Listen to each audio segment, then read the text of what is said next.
Cože? Nic. Co jsi říkala? Nic. Tak já nevím. To je prostě tak mrtvý, ty vole, když jsme spali, asi půl hodiny to vám musí stačit.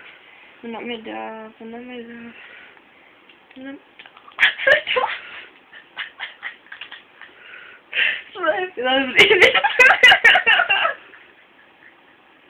Dobrý, jo, klid holky.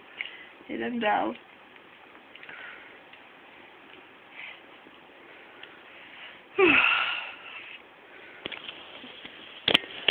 Běž s tím nefotně.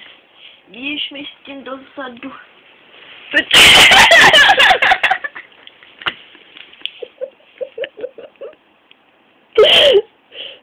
Dobrý, tyhle.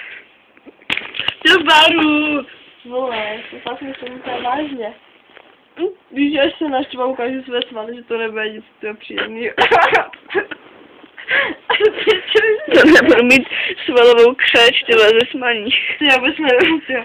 Jestli je Peťa živá. Peťo, jdi můžu se říct. Peťo, dělej něco, má tady umrtím k smrti.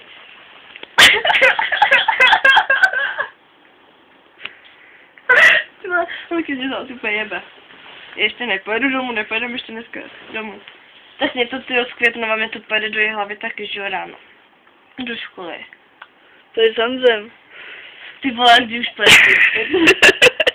Jo, a ty já nevím, prostě tak on si musel, že to nedrží, že jo.